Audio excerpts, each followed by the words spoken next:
the thing. We always jump into the conversation midpoint anyways. So here we go. Cheers, everyone. Welcome to the November NaNoWriMo. Which way do you say it? Nano month. I simplify it because it's just too big of a word. November Writing Month edition of Drinks with Authors. I am Katie Salitis, and with me is Jane Taylor, as always. How you doing? Hello, how are you doing? I'm good today. So, have you finished your book yet? That's the question everybody's asking. No, I'm about halfway, a little bit more than halfway through, or maybe, I don't know. I got 21,000 words. Hey, so that's awesome. So that's not, that's not, I'm more than 1,000 words a day, so I'm happy. See, that's good. The whole NaNoWriMo thing, I don't know about you, but it stresses me out. I write on average 1,000 words every day. Yeah. So that really puts me in the area of getting 30,000 or more words a month. But when you put that pressure of 50,000 words in a month, for some reason, I'm like, no, I can't do it. I just can't do it. I have too many other things going on. I don't want to do it. A mid-project on something, I can never actually participate fully in it. Yeah, I worry about that too, because I don't know. I wrote my first, 8 books in 18 months. So, it was just like a dump. And those were 100,000 word books. So it kind of went boom. So to write 50,000 in 1 month is not an unachievable goal. However, you have to be able to have the writing time and the writing focus. There's a lot of people doing NaNoWriting that have day jobs, like me.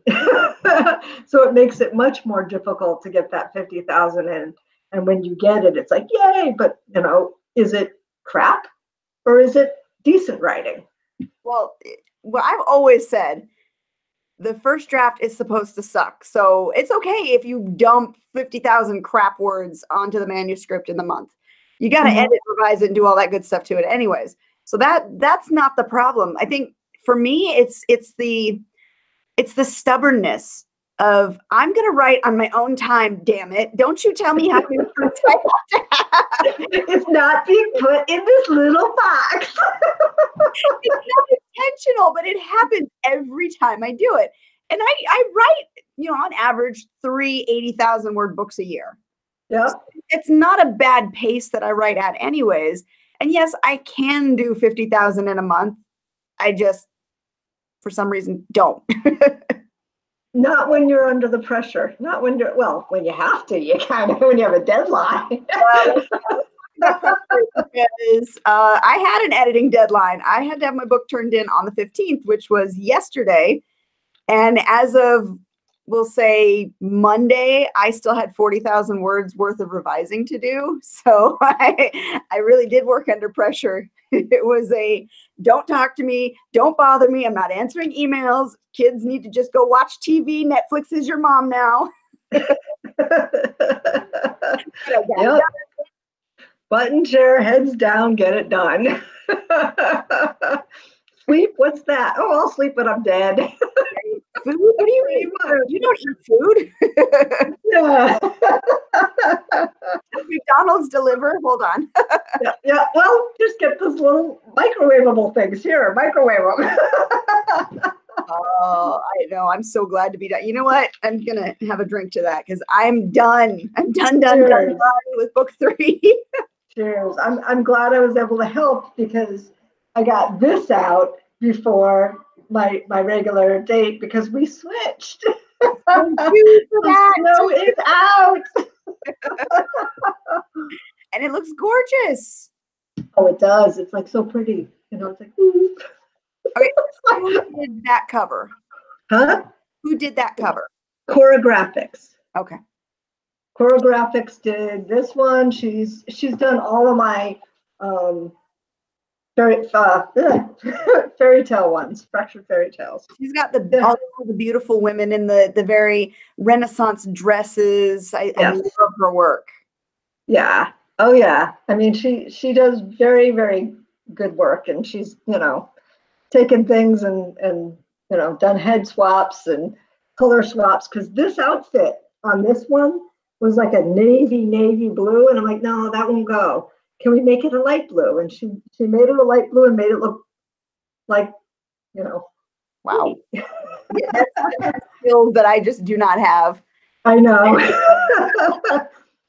Well, she's doing one for me today that will be a long-term project, and it'll probably be slow going, because it's out of my normal wheelhouse. It's a historical World War II romance, and it's about my grandparents Okay. and their story. So she's doing that cover for me today, and she said, "This is not your normal." I'm like, "No, it's not, because I have my grandmother's diaries. I have my grandfather's letter to my grandma, to my father, because he was off in the Pacific Theater on the boats, and he was on the boat that retrieved the first POWs from the Japanese." Oh, wow. So this And story he is took, really near yeah, and dear to you. yeah, and he took pictures of the POWs. They had him be like the photographer.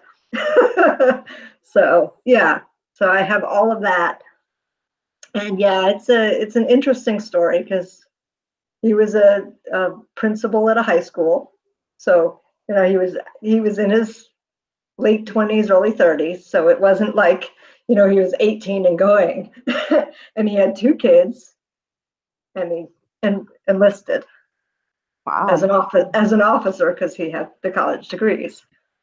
Well, So that'll be it's an really, interesting story. Put me on the read list as always. absolutely, but that one's, ways away. How many stories do you have ahead of that one? Because don't we have something Yes, we January? do. Yes, we have to start doing some planning on that a little bit. As soon as December 1st comes and I'm done with Fire Curse. The editing deadline. I mean, seriously, it was a don't talk, hush, nobody exists except the story for Yeah. the whole week. And it's crazy that we do that to ourselves. Like I probably should have spent more time early on, but Mhm. blockages and other things Yeah. stopped. And it ended up being the mad rush to the end. Yeah. I don't think I really don't think I'm going to have a problem with this one, because it's coming out so quickly. And so, we've gone back and forth on some of the stuff. And, you made me think a little bit more and a little deeper, which is great. Thank you. But the story, just is running. And it's funny, because I'll go to sleep, I'll dream another scene, which is great. I love my dreams. And I'll get up and I'll write, and it'll just come. And that has been rare, because these things are like pulling teeth. But but because it's not familiar characters. So Okay. this has a lot of the cast of characters that I intimately know, but I can't make them the main focus. But because they're in the books, it kind of plays some comfort role. Yeah. And Yeah. and you've got a lot more invested already into the story. That makes it easy Yes. to write. Yeah. I'll be Yeah. interested to see how it turns out. I know we talked a little bit. I'm not going to reveal any spoilers or anything, but from what you've told me, it should be a fun adventure. Yes. And I do look, Yes. like I always say, put me on the read list. I'm happy to bait on these. Yeah. It's a fun adventure, and I've already written the ending of the first book, which is, it was like, oh my God. You write it and you're like, what have I done? You're Like, not going to what do makes sense? I'm not going to be crying, am I? Yes, you will. You'll be crying, and then you'll be like, oh. For anybody who's watching this, the last book she had me read, she warned me and I didn't believe her. And then here I am reading the book going, oh my God, she went there. Yes, I did. Yeah, okay. So I will take the warning this time and I will actually believe you. Yes, but I've got to build up to it. I've got to do the proper build now that I've all of a sudden written the ending and been like, oh my God, but I have to have valid rationale for what I did and what happened. And that's what stopped me on my story. The reason I had so much problems with it, I knew what the ending had to be. Yep. Getting there, I kept stumbling, and in one particular part, and this is why I keep telling you, I'm like, I hope it doesn't suck. I hope it doesn't suck. I was breaking up my beta reads into sections, and I got to section 5 of 6. Yeah. Sent that out to my betas, and they were reading it, and they came back to me, and one of them was like, none of this makes any logical sense. Your character's too stupid to live. And she said it nicely, but that was the gist of what she was saying is you can't do this. It doesn't make sense. And I'm arguing. I'm like, no, but the character does stupid things. She has no will to live at this point. So it doesn't matter to her what she does. I haven't gotten there yet. I was like, okay, I know the beta is making sense here. I've got to figure out a way around this. So I reached out to the other 2 betas who had read it. And they initially didn't have a problem with the scene, but after I had walked them through what the 3rd beta had said, they're like, yeah, I can see that. That could be a problem, but you can do it. I know, we have faith in you. And I was like, we need faith. Fuck faith. What am I going to do? Like, help me. Don't give me faith. So I was going back and forth and just trying to figure out a way to make it work. And I don't know, divine inspiration or whatever. And I typed back to one of it. It was Jason, actually, who I typed back. I was like, I've got it. Fire. Yeah. Fire solves everything. Yep. Fire is purifying. And I gave him the rest of what fire meant afterwards. He's like, yeah, try it. And he seemed to like the scene. The other beta liked it. The 3rd one didn't get a chance to read it before I had to turn it in. So I sent it to her at the same time I sent it to the editor. I was like, here's the final. Please tell me it doesn't suck. Yep. Well, I'm about 25% in. Okay. And I'm liking it so far. It's kind of like I'm waiting and I'm wondering where you went with things even after our conversations. I know you couldn't do some of the things I said. Nope. I think I've lost my mean streak because I think it earlier on, like in the Immortalis era, yeah, fuck it, I'll kill him. It's all right. Well, if it makes sense to the storyline, if not killing them like in Snow, it made sense to the storyline because there were other consequences. But it was still mean. Yes. But horrible. That's the thing. If you trigger your readers, then you've done something right. You hit those emotional beats that you're supposed to hit. So yeah, as much as I was outraged, I was like, damn, it struck me. It struck that chord that you meant it to strike. So you did your job. Oh, thank you. Thank you very much. I'm hoping again, please. Yes. Well, time the last show we said I didn't know if I could do it. I didn't know if I could do it. I know that it needs that kind of sacrifice. I'll just put it that way. But I did not know. So now, have you gotten any reviews back on that one? Not yet. Not yet. I didn't send any ARCs out this time because it kind of went in early, and now I've just been, heads down doing this other thing, and I figure they'll come in organically. I'm doing some Amazon ads, and I'm seeing a little slow roll of sales now. So up until they, announced their lovely little new dashboard preview that they had, I was having steady sales, and then dropped off again. Okay, so let's talk about that because I haven't seen the new dashboard, and I know Amazon likes to roll things out slowly. So some people see them, some people don't. They actually have a link to their beta at the top of the screen. So I saw it, and I'm like, oh, I clicked, and it kind of looks like book reports. So they have graphs, bar graphs with different colors. They show the books, but they only show 10, and then everything else is bundled into other, and you can't drill down on that. So there's some definite drawbacks of what they've done.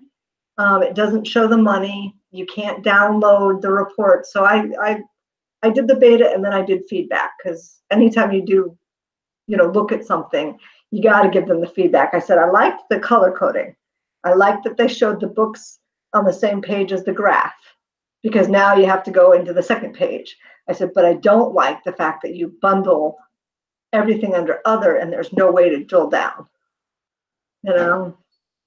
So they said they're going to do more, but it's pretty. I'll give them that.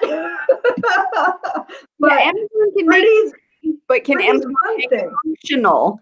And speaking of functional, I want to pick on you for a second, because you are the second person that I have seen post on Facebook about Amazon's stupid shipping policy.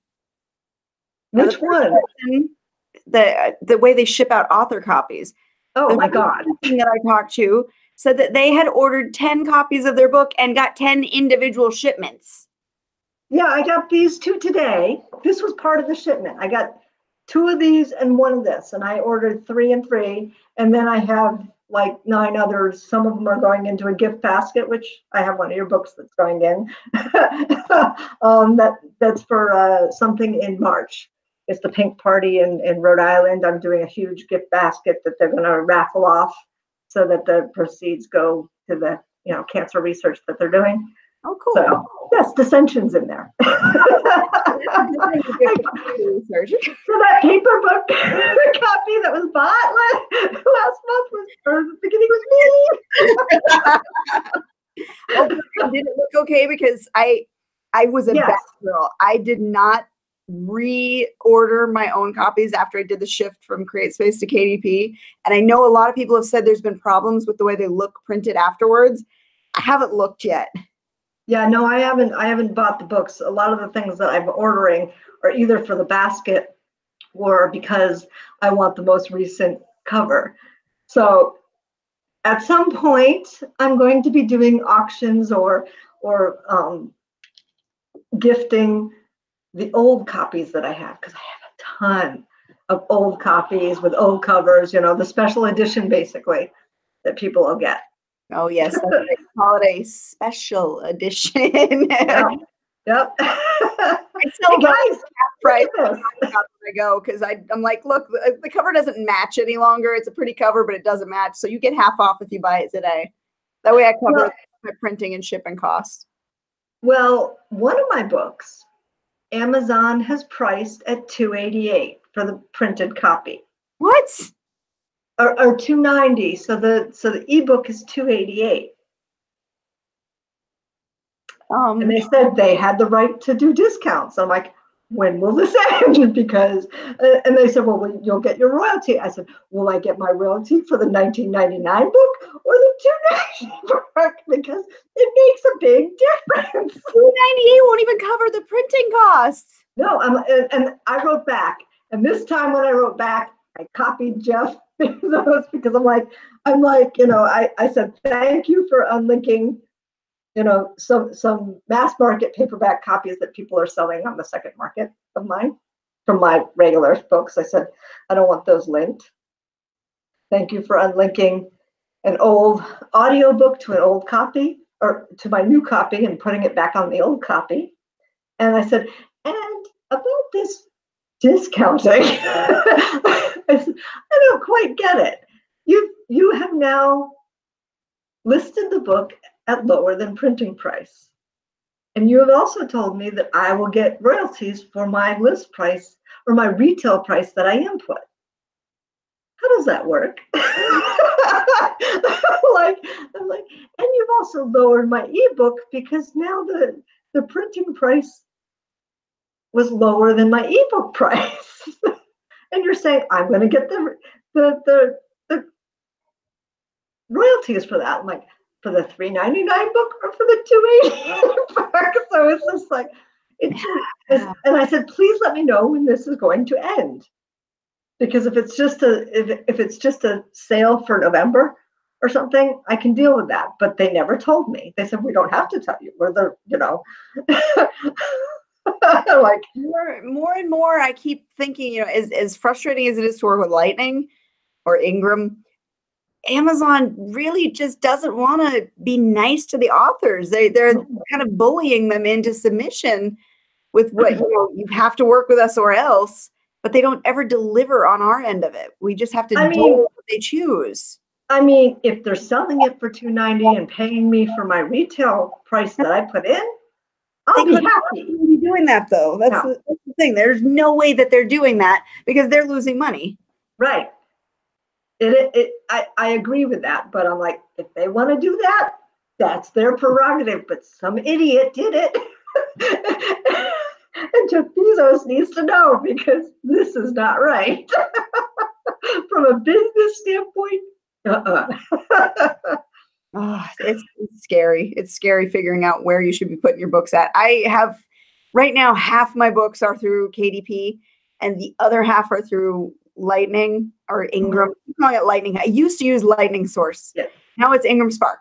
Even though Lightning does still exist, I use Ingram Spark. So it's like Ingram has its own issues. Their customer service isn't the greatest. They aren't the fastest, but they do have the widest distribution, and you're pretty much guaranteed certain quality when you go through them. Right. At least you can get a hold of somebody when you go through them. When you go through Amazon, it's almost always that email back and forth to a bot, unless you email Jeff Bezos and then you finally get some human to look at it. But then their executive, customer service, they take forever to resolve an issue too. Right. It's like I haven't used the call me. I mean, there is a call me feature. I haven't used that. But that's within 24 hours. So I guess if I wanted to speak to somebody, I could do that. But a lot of time, I don't have the time to argue with somebody on the phone. What I'm really interested in seeing is there is a print quality difference that existed between CreateSpace and Lightning, Ingram. I'm going to do that the whole time. That's okay. Because I've printed out both copies of my book from each one, and I've seen what the print differences are. I tend to use, I think it's Garamond is the name of the font that I like to use in my interiors. If you use that font with Ingram, it's very, very light and faded. If you use that font with CreateSpace, I think they alter the font and it becomes a darker, heavier font. So I can look at two books printed with the exact same font inside and see the difference between printers on what they look like. I liked the way CreateSpace did it. They were very good about interiors. Ingram, on the other hand, was always very light. I had to make sure to make a conscious effort to change font, which changes font size, which changes spacing, which changes your page sizes. It's a whole formatting issue.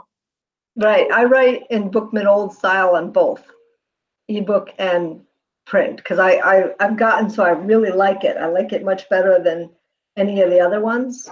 So, my ebooks are the same as my prints, except I, format them through D to D because I can do the pretty things on the side, and I don't have what is the software that everybody's using. That's the with iPads. I don't know what it is. Oh, Vellum. Vellum. I don't have Vellum. Bless you. Now, I heard Vellum is supposed to be working with PC now. I haven't tried it. Oh, okay. I haven't tried it with PC. I know people said, well, you can do like a shadow OS on your system and use it on that. And I'm like, yes, I'm in technology, but I'm not that savvy.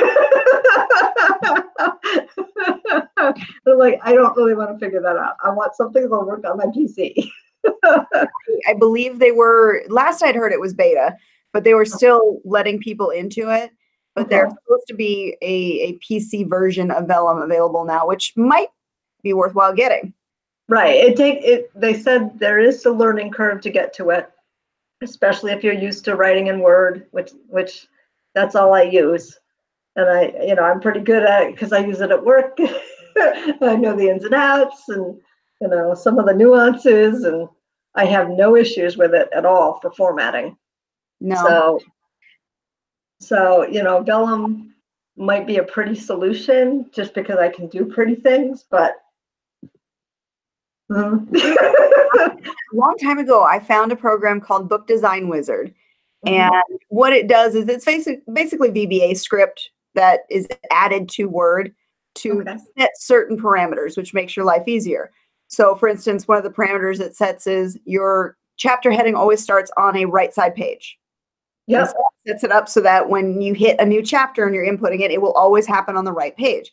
And you can set, where that chapter starts, how low it is, and it makes sure that no headers or footers shows up on that page, which is nice because then I don't have to mentally go through and check each chapter page. It does allow for adding different images to it, so you can do pretty stuff. It just sets the framework for your basic formatting, which I love. And so I use that in conjunction with Adobe in order to make it look pretty. So I do all the formatting through Word, convert it to a PDF, and then go in through, I've got a Adobe Premiere Pro or whatever the hell it's called. And I go in and I make the alterations from there, move things around, adjust the font if it's too close to something else, chapter headings, things like that. And then I can also add in any extra images I want. It takes a little bit more time probably, but I like the fact that I can control pretty much every step of the process. Right. Yeah, my paperbacks are pretty simplistic in that fact. I mean, I have the chapter header up the top. I do have different page, odd and even headers, and then the page numbers at the bottom. So, I've been able to do stuff like that. That's a little different. And then when it gets to, my bio, none of that's there except for the pages at the bottom. So I don't know. I'm like, they're readable.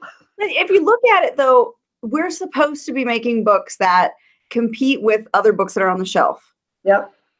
Professional printers, all the big 5 publishers, they're not going through and doing all these crazy things. It's the indies who are really doing most of the crazy things. So if we're competing with our peers, making it look standard format is technically enough.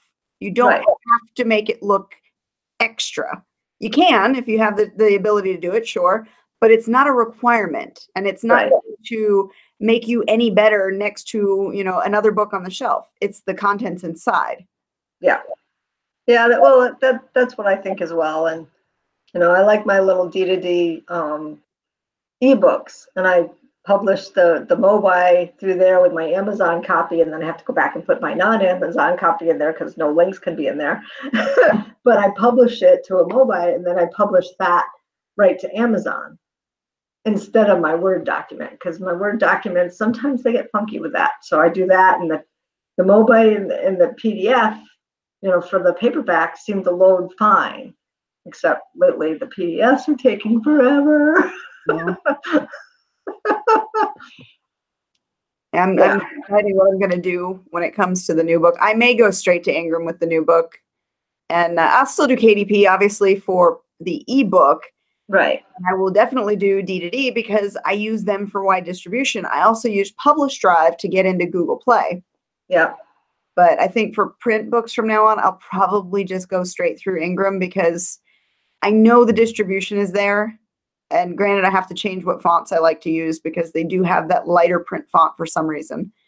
But I know that I don't have to struggle with what I'm seeing other people struggling with as far as printing issues, as far as getting orders in, as far as shipping books. I mean, the one person who had posted that they ordered 10 copies of their book and Amazon shipped it in 10 different packages. Yeah, that's just major waste.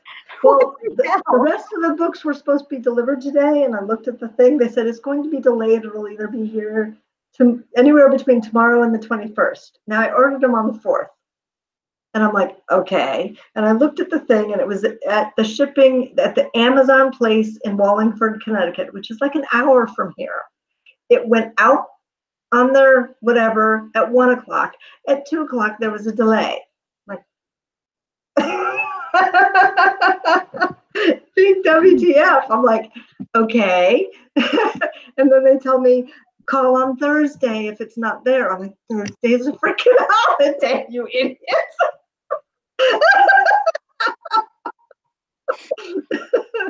Like, I'm not going to be here on Thursday.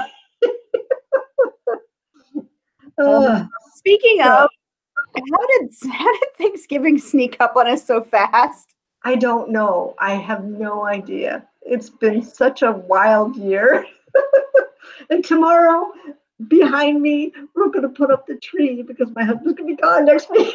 So I'll have the lovely tree. I expect pictures. We'll be doing the same thing, actually, not because anybody's leaving, but because, damn it, I need some Christmas cheer. I need something. My daughter put hers up before Halloween. All right, now I draw the line there. Thanksgiving has always been the weekend that we put up the tree. It's like family tradition since I was a little baby. So putting it up this week technically falls in that Thanksgiving time off weekend. So I'm okay with doing this weekend.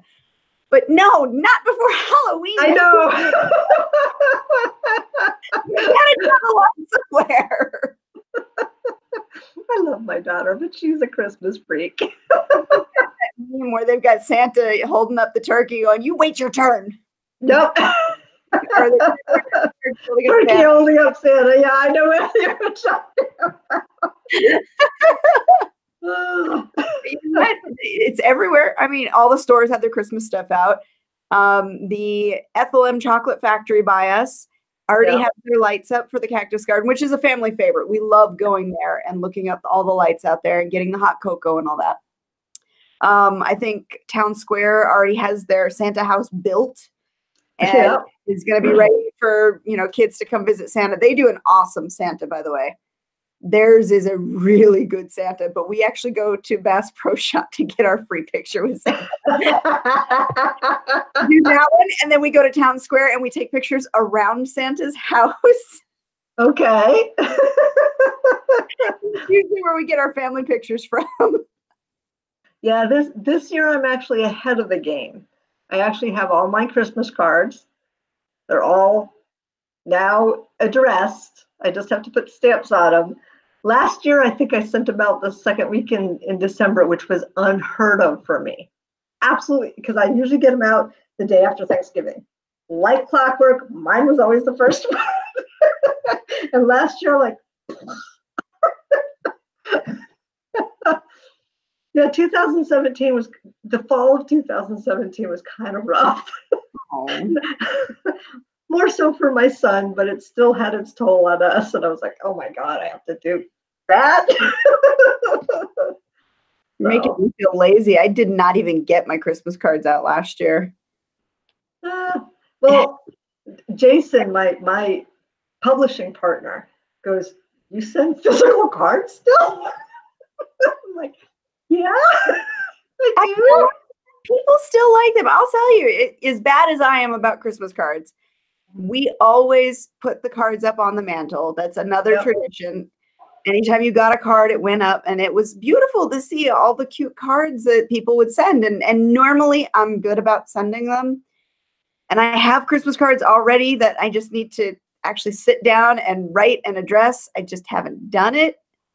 But yeah, this year I cheated. I put the little letter on the back because I did it all through Shutterfly, and I was able to do, I wrote just a little bit. Normally I have a long letter that I fold up and stuff in there too. So, so yeah, no, this year it was like 3 or 4 paragraphs, really small. Hey, you're still better than most people. Like I said, I don't know when I'm going to get to my Christmas cards. Yeah. And then there's also the kids stuff too. So the kids have all of their holiday parties we have to get them ready for. We got to plan for. We got Thanksgiving coming up, obviously.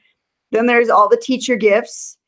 My oldest one has like 6 or 7 teachers. So we've got, we usually do cookies. So we do a big thing of cookies for everybody, and she splits them all up. My son has 4 different teachers, if you count all the specials, plus the librarian. Plus, I mean, we do. Plus the dance teacher. The dance teacher. And Zoe also has a little pre-K teacher that she is in pre-K class with. So, I mean, there's so many little kid things that I've got on my mind that I've got to remember to do, that Christmas cards, especially last year, just kind of fell off. Yep. I will try, but I can't make promises this year. Yeah, this year my card doesn't have anything about writing on it, anything at all, and it was probably the busiest publishing year I have. Is that some sort of psychological, like, left out? I think we're all having that burnout feeling. Yes. It's And the been a white, tough year though. I don't, you have noticed it. I mean, I can't say I don't know if you have, because you and I have talked about this. Sales have gone crazy lately, and it doesn't even matter. It seems like what you do to get the word out, the visibility is gone. And that's the Yep. biggest problem. Nobody's seeing it. And it's not just Amazon, it's across the board. right. I'm seeing that as well. You know, while I loathe to give Amazon any money after everything, I am doing some ads and I'm seeing some traction a little bit. I've got to figure out some other tweaking of the ads in order to make them more efficient. I haven't done any BookBub ads, for the other vendors, but I think that's the only other real tool to get the word out. But I think the best ones that sell on that are free or 99 cents. So it's tough. Kobo has their own little ads, which is great. And I've been doing that. And every time I do one of their promos, I see something. But it also depends on what page I'm on. If I'm on page 6, I might see 1 or 2. If I'm higher up in the drawing, it makes more sense. I've been playing around with, I told you last time, Prolific Works, yeah, and Story Origin are the 2 that I've been playing around with. And those are the ones where you allow somebody to download your book for free, and you don't have to have a full book. You can have a partial book or sample or what have you. And usually it's in exchange for their email address to sign up to a newsletter. Yeah. If you use Prolific Works as a free subscription, you can't add your newsletter to it. It's just a way to get your story out there. So with that one, I've done samples. Okay. So you get, 4, 5, 6 chapters of whatever book. And I have 2 different books up there right now. On Story Origin, you can actually have them subscribe to your newsletter, and that one's free. Okay. So I put my books on there as well. But I'm seeing no real uptick in sales after downloads. But what I'm getting now is people replying back to me, well, where's the rest? Yeah. It's like, okay. And I don't want to be rude when I respond, but the whole idea was to entice you to read more. If you obviously wanted to read more because you're upset you didn't get to, maybe buy the less than coffee's amount of money that it costs to buy the damn book. Right. But I can't say that because then that's rude, and people get mad about it when, they seem to think that they should get that for free. Right. Well, I did the thing in October up to Halloween with chapters, like the 10 days of Halloween, and I did 10 chapters of Dark Reckoning. And I saw 1 or 2 sales a day based on that for that book, which is really good because it was sort of, it had gone into the dungeon, I guess, in sales because it's so old and people aren't finding it anymore. So I did that and I got some sales, which was nice. And then after I did that, I sent another newsletter out. I said, did you like that? Do you want more of that? If not, say yes or no. And I didn't realize when you did the buttons that nothing happened unless you had links to it. So I sent out 3. The second one, I thought I had it fixed, but I didn't. And then the third one, I got it fixed. And the third one, I'm like, if you want the chapter breaks, sign up for this. Use the yes, I want it. If you don't have to do anything. But I did get a lot of emails back saying the link's not working. But yes, the link's not working, but no. So I got out of my 1,500 newsletter people, which is what I have now. I used to have a lot more, but the European thing kind of squashed a lot of it. and I dropped a bunch because nobody was opening things. That's what I was just going to say. It's not the size of your list, it's how active your list is. Yeah. And I know a lot of people boast about having these ginormous lists of people, but if nobody's opening them, it doesn't matter if you're sending mail to them. So yeah, purge too. I probably dumped about half my list. I'm down to, I have MailerLite and I have MailChimp. And I think MailerLite has about just under 1,000 subscribers. Okay. And MailChimp probably has about 1,500 right now. And a lot of that is new cycling through. And as I see people dump, I move them over to MailChimp if I know they're, or not MailChimp, I move them to MailerLite if I know they're active subscribers. And I use MailChimp as kind of my funnel to see who's actually paying attention. Yeah. I just have MailerLite now, and I dropped it down because, I was paying, when I was on MailChimp, I was paying a freaking fortune. Then I went to MailerLite, and it was reasonable, even for 7,000. I had 7,500 people, but not all active. And then we did, the whole European thing came into play. I forget the acronym for it, but I went through that, and I sent a letter and said, if you want to stay, you have to say yes. And if you don't, if you don't say yes, as of this date, you're gone. I will, and I ended up with like 1,600. And since then I've lost 30 or 40. So it's not bad, but the 1,500, 50% of them open it. And of those, at least 10% click. And it depends on which list. But as I said, I got 57 people who want the new chapter stuff.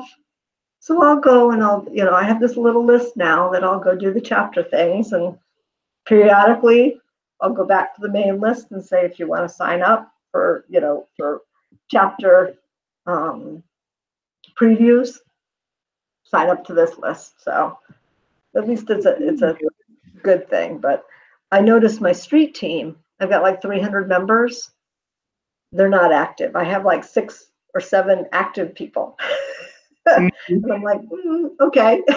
I'm not the same way. And I don't even call them a street team anymore. Yeah. I share a lot of stuff. They're my private reader group.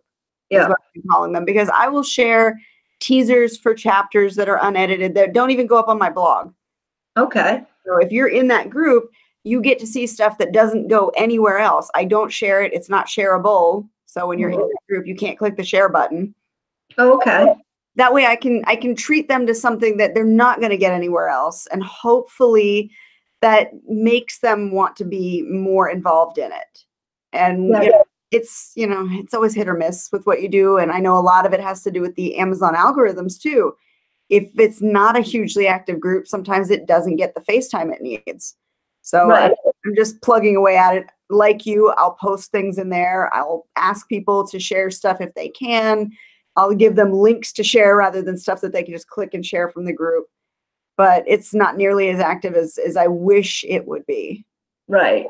Yeah, and I don't do a lot of giveaways anymore. When I did giveaways, more people were, but they were there for the free stuff.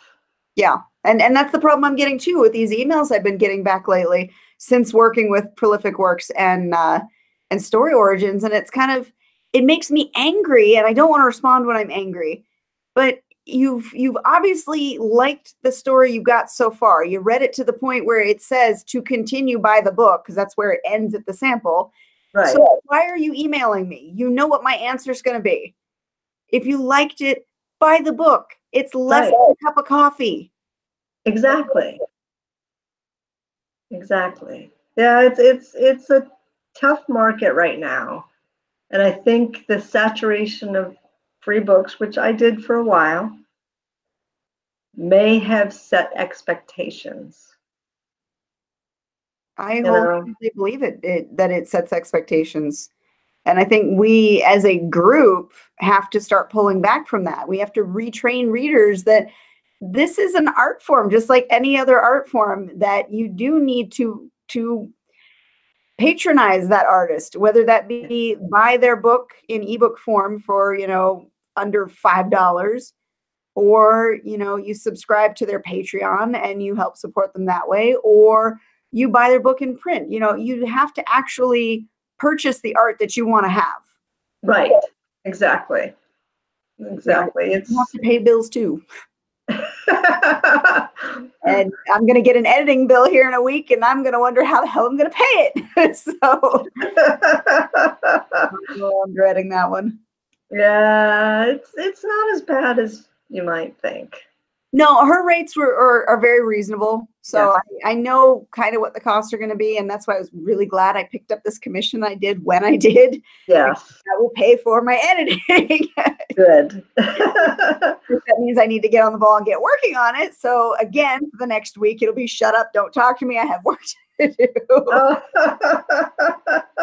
I'm converting from a PDF that was literally scanned in to Word so that I can format it to be printed, to go back to PDF so it can be printed on a book printer. So it's a lot of pretty much rewriting his book for him.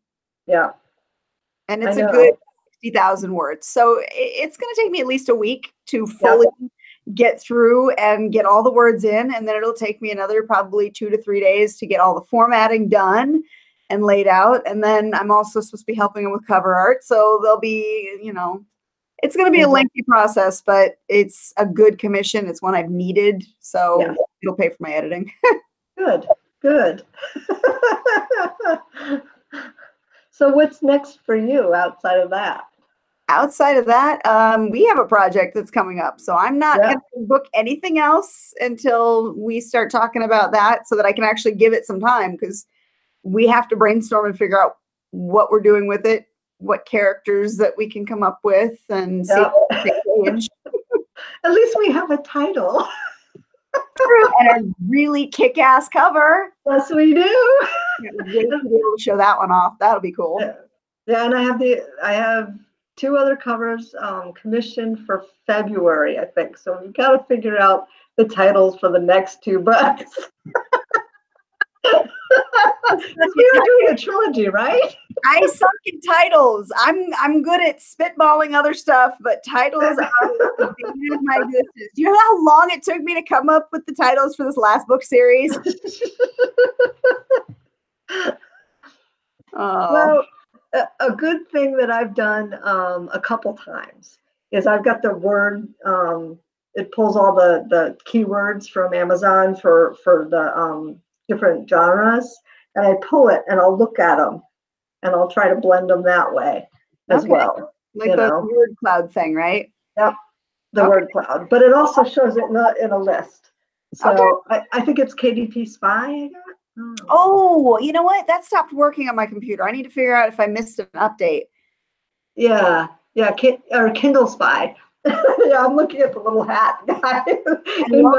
Because I used to actually use it. I would look at authors and see what their word clouds were and what their rankings were, and try and figure out what I need to do to emulate the authors within my genre that are doing better than me. Yeah, and that's a great thing for the ads and the keyword searches and the things like that. Using that helps sort of narrow it down. It was really funny. I was thinking about retitling my game series, and I put in all the thriller stuff and things like that. And I'm like, what, and then I looked at all the words. Survival games is in there. Mind games is in there. End game is in there. I'm like, well, I'm not changing it. They're all hits, and they're all significant hits in the genre.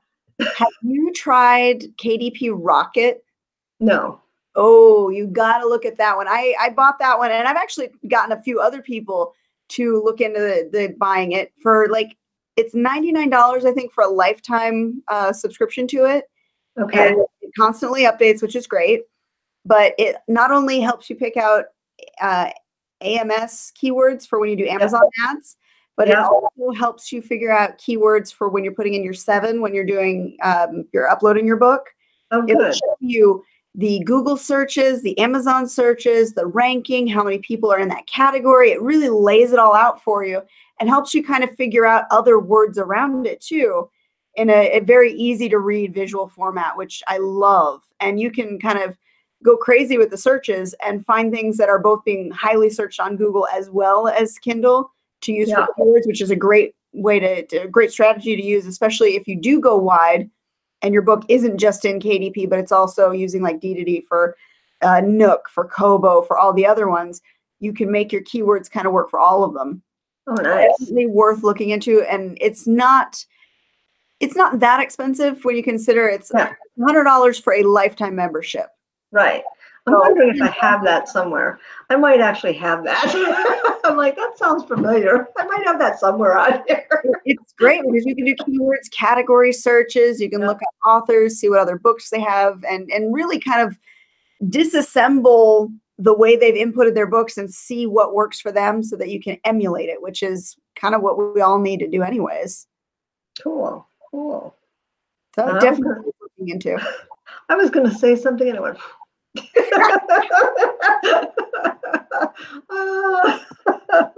On the words of keywords and stuff, and I have no idea what it was, but yeah, we can use that and look at some of the genre and figure out, okay, what would be a hot title and what isn't being used. So that's another thing I look at. Like, these were easy because they were fairy tales. So but like for the new book,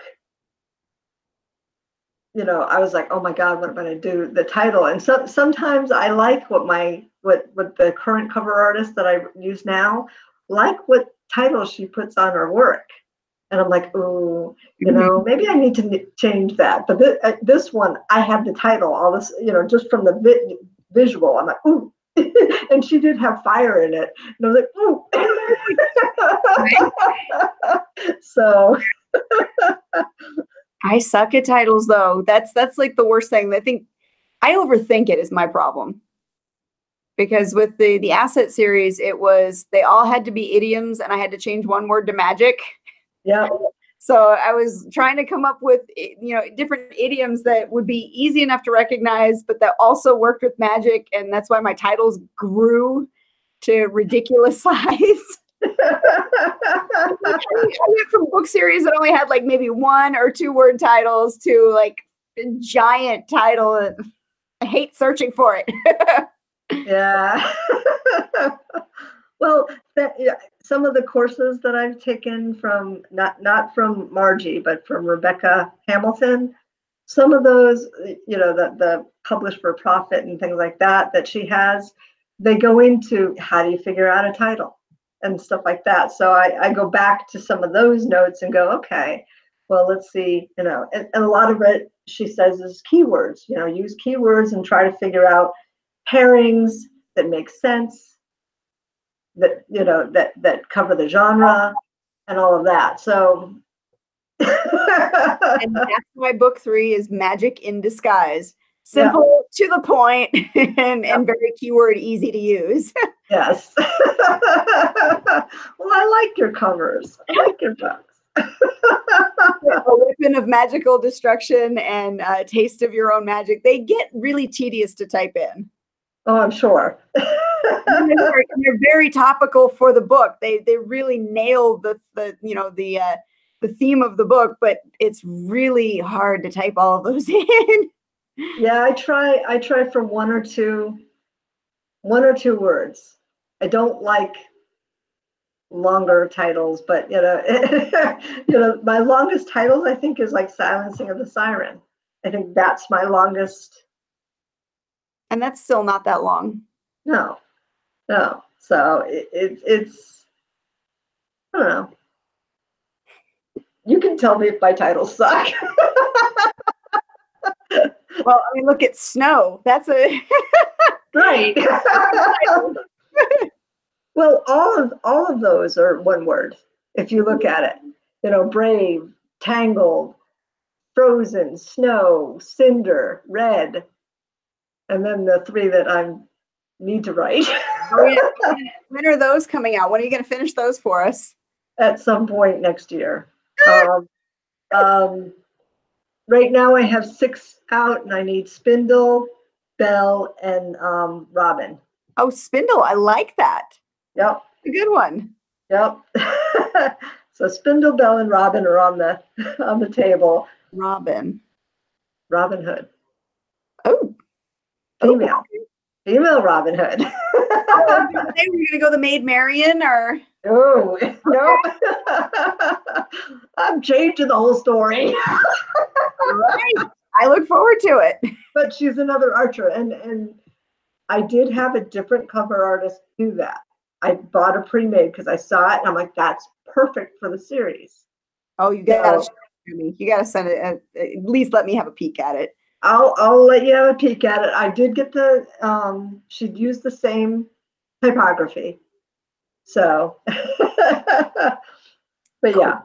I gotta see it. Yep. And again, put me on the list. Oh, I know. I think it's a given. You're probably, you and my dad, my biggest fans.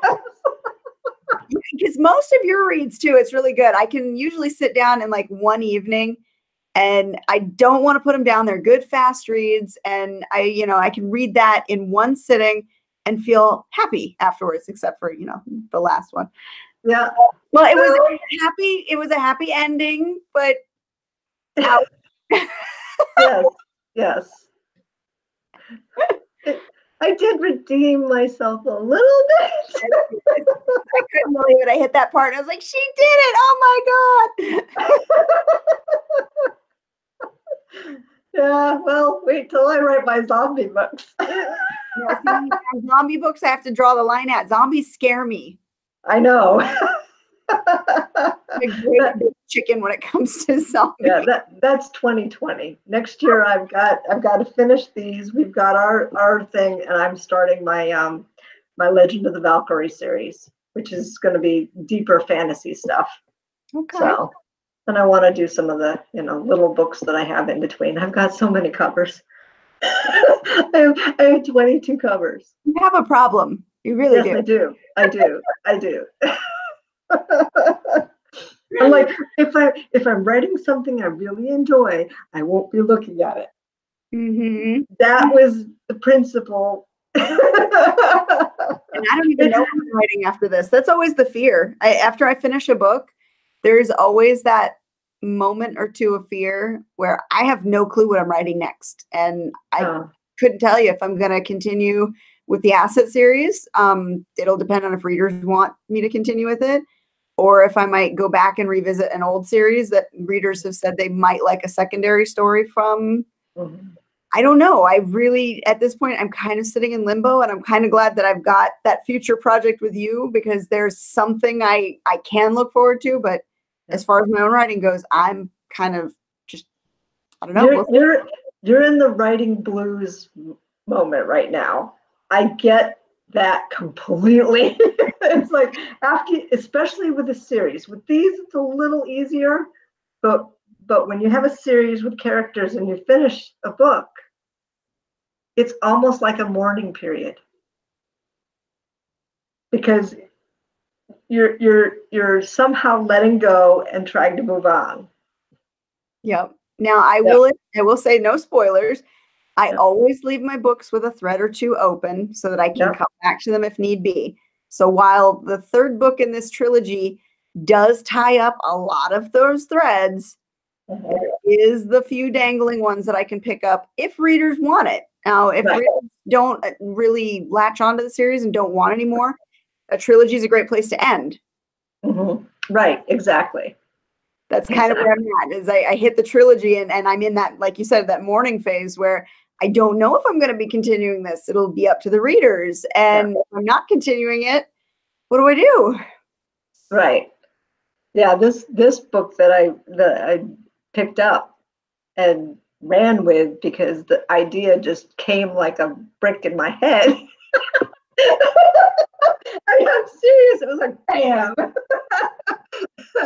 and wonderful in that manner. And it's just like, I gotta go with that kind of one. Even though I have this other thing that I promised, this one is taking me. And I haven't had that pull in a long time. That's so awesome. I've written all the different fairy tale ones because I know the fairy tales, and it's okay. But this one, it's characters and a story that's really mine, not a regurgitation of somebody else's. So I get it. I get it. And when you have that passion, you've got to go for it. Like, get it all out there. Right. Even if it's, what do we say at the beginning? Even if it's 50,000 words of crap, dump it on the page while it's fresh and while it's moving. Right. Exactly. Can't Exactly. edit what's never written. So, Yeah. Well, hopefully, well, maybe by the end of next weekend, I'll have a finished book. oh my goodness. You amaze me because I can write at a decent clip, but then the revisions are what kill me. I will take forever on revisions because I nitpick everything. You're able to write and produce very well crafted stuff with very little need to revise. And I look up to that. And I'm very impressed by that because you put out so much so fast, but it's all good. Thank you. Yeah, I revise what they tell you not to do. I revise as I go along. Because every time I pick up the book again, I read back over some of the stuff. Or like the other day, I'm like, I think I need more there. So I go back and I put it in. You know, I'm jumping back and forth, and every time I read it, I'm trying to get more depth into it. And I do that. You know, it's so that piece of it, not just writing the story out. I used to do that, but then the revisions, like you say, take so long. This way, I think it's cleaner, but it does take me a little bit longer than it used to. So well, everybody's got their own method. So, right. It's what works for you. Right. And this one's very different because I'm like, ooh, scene, write it down. Like, ooh, scene, write it down. Now I gotta go from here to here to here to here. And that's how I write. I get that, during the day, the mental picture of what I'm going to write. And then by the time I'll sit down, it's like, oh, okay, now I know what I'm writing. And I throw it all out on the page. And it's usually very skeleton draft. It's mostly dialogue because I usually hear the characters before anything else. Yeah. And then when I go back to revise it, it's like, oh, crap. All right, where were they? What were they doing? What was the body language? How did they feel? What emotions are they trying to express? Hiding from each other. And that's where it takes forever. That I gotta actually add the real weight instead of just hearing the characters speak. Right. Yeah, and I usually write a little intro, like, okay, you need to put an intro to the scene, or just a few words to trigger that stuff, and then I have the scene. And I've got like 3 chapters in the middle of it that say chapter TBD because I don't know where it is. So, I'll get into like characters arguing with me. That's my favorite part. Characters arguing with each other. And I will write, and it'll just be, I won't even do he said, she said, he said, she said. It'll just be quotes this, quotes this, quotes this, quotes all the way down the page where I'll have to go back and try and remember who said what. yeah. So fast. And I'm like, yes, yes, yes, this is great. Yeah. Yeah. No, I've done that on a small scale, but I normally have all the meat in there, and I have the visual. So I have to try to get the visual into words, and sometimes, more often now, maybe it's just age. I sit there and I'm like, I know this word. What is it? Because the word's just gone, and I'm like, I know what I want to say. I know it's a word, so I'll Google. What I'm, just the random thought. And then I'm like, oh, there it is. That's the word. I have cheat sheets that I have because the body language is usually the hardest part for me. Yeah. And I have cheat sheets that I'll pull up that have assisting phrases to go with different types of body language, what you're trying to evoke. And I'll get in that same spot where you are. I'm like, this is how they feel, but I have no clue what they're doing, how they're standing. And I'll have to go and refer back to that and go, oh yeah, that is what it looks like when you're, about ready to slap somebody, or if you're, like, yeah, okay. The Psychologist Guide to Body Language. Yes, I have something like that I refer to. Like, okay, it's a smile. I need to, You can't just say smile. Yeah. Yeah. No, I went back and re-edited the Steve Williams series, there was so many head nods that I wanted to shoot somebody. I'm like, why didn't my editor tell me that? I've told other people no more head nodding. They're not bobblehead dolls. I'm like, that seems to be a very common theme with new writers.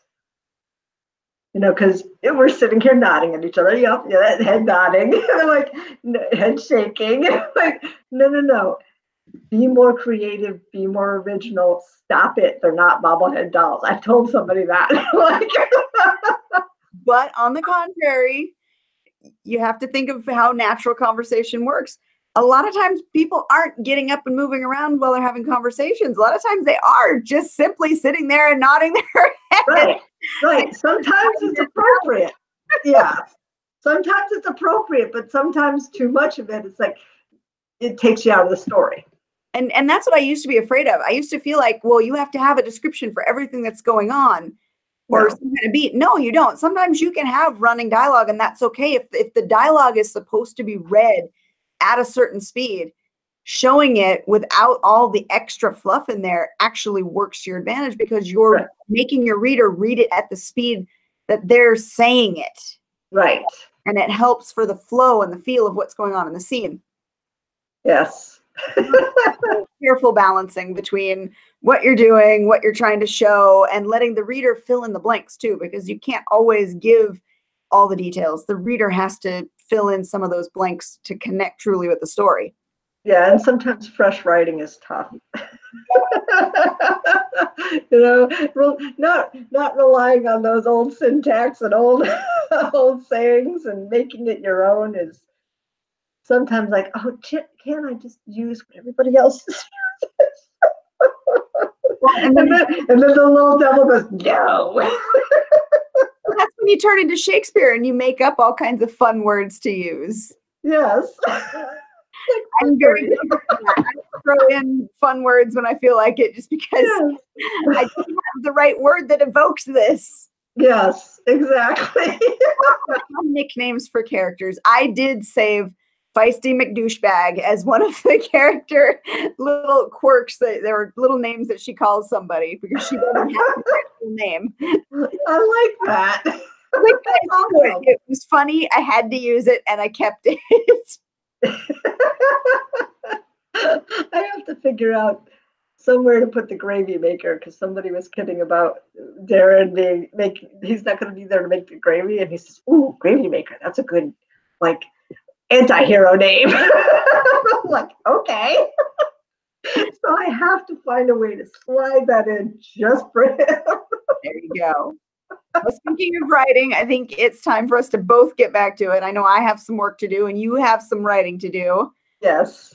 So we'll close out this month's edition of Drinks with Authors, and I think we're back tomorrow. Jane, are you with me tomorrow? I think I might swing in. I thought I said I would be here. Okay. I think so. I'll have to look. I will have a house full, but it depends on when we get the tree up. And I want to see the tree, so you're gonna have to at least send us a picture of the tree. Okay. And I need to send you the other cover. For that one. All right. Thank you for watching again. We'll be back with Drinks with Authors every month on the third Friday of each month. So that means December will be Christmas. Oh, we'll be real close to Christmas. Yes, maybe I'll set up here and have the tree. I don't like eggnog. Maybe I'll make. Did you see the peppermint schnapps drink? The peppermint mimosa that I posted on my page? Maybe I'll make that. Okay. I buy cider for me. Yeah, okay. But yeah, we'll have some fun drinks. But other than that, every Saturday we've got some new authors to interview and introduce you to on our regular Spilling Ink show, and that is at 5 p.m. Pacific time. I always have to remember what time is what. So we'll be back tomorrow for that, and we'll be back next month with more Drinks with Authors. Thanks for watching, guys. Bye.